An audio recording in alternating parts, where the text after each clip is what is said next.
Hello everyone, hope you're all doing well. For this lesson, we'll be going through what a value scale is, how you can make one, and 4 different shading techniques you can use to create them. The techniques we'll be looking at in this video are blending, hatching, cross-hatching, and scribbling.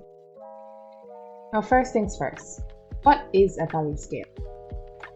A value scale is a system of organized value. It consists of values ranging from black to white, with different shades of grey in between. These values help you to create the illusion of depth and a sense of reality when used successfully in your artwork. For our value scale, we will start with a grid consisting of 7 squares for each value scale. The values in our 3 boxes on the left will be for the shadows, which are the darker tones, and the 3 boxes on the right will be the highlights. These are the lighter tones. The tone in the center is the mid-tone. The first shading technique we will use to complete our value scale is blending. Blending is a technique that relies on the use of even pressure to achieve a smooth tone. To make it a little easier, you can start with the mid-tone, which is the box in the middle of the value scale. When blending, it is important to note the amount of pressure you are applying with your pencil. The more even your pressure is, the more likely it will be that you'll get an even tone.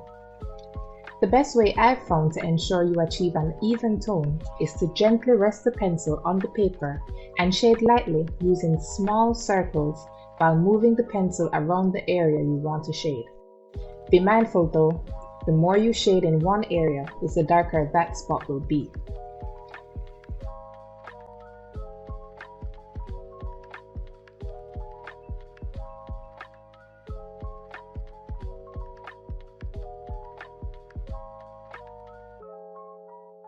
Once we've completely shaded the mid-tone, you can start doing the shadows.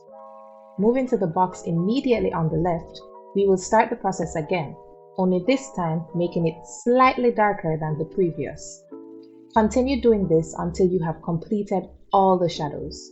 Once you've finished it, it should look a little like this. Next, you can move on to the highlights, this time making it only slightly lighter than the mid-tone.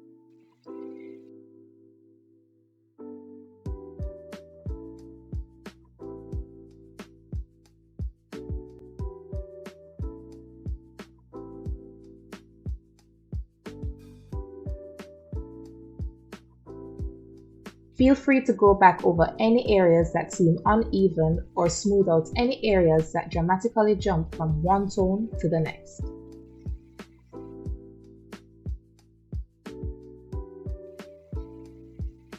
The next shading technique we will be looking at is hatching.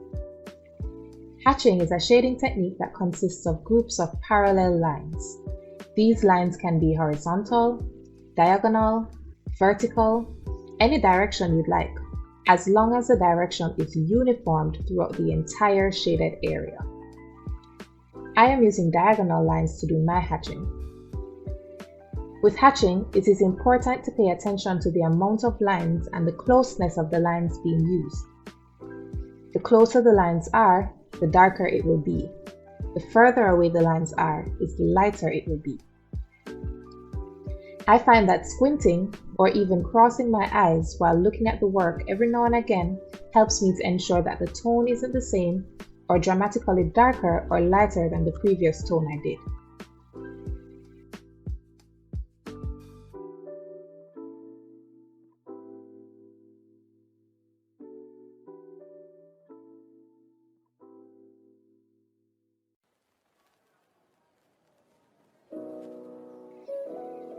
The third technique is cross-hatching.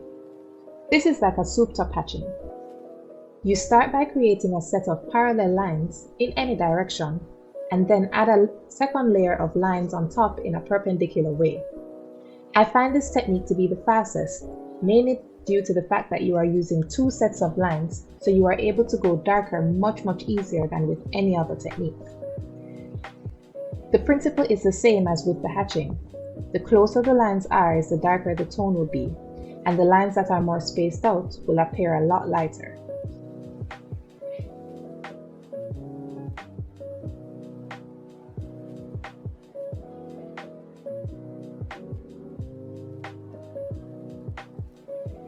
The last technique we will be going through in this video is scribbling. Scribbling is a great technique to use when trying to create certain textures like trees or hairs because it creates both the texture and dimension. It's a very fun and intuitive technique because, well, we all scribbled when we were babies. Just like with the hatching and cross-hatching, the principle is the same. The closer the lines are, the darker it will be. The further away the lines are, the lighter it will be.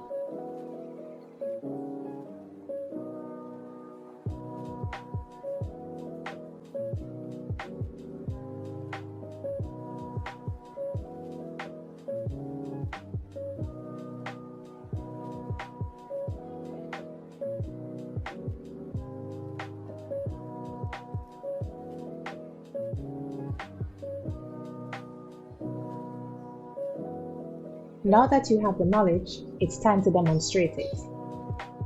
Create 5 value scales. 4 must be using the techniques shown in this video, and 1 must be an original technique you made up. Good luck!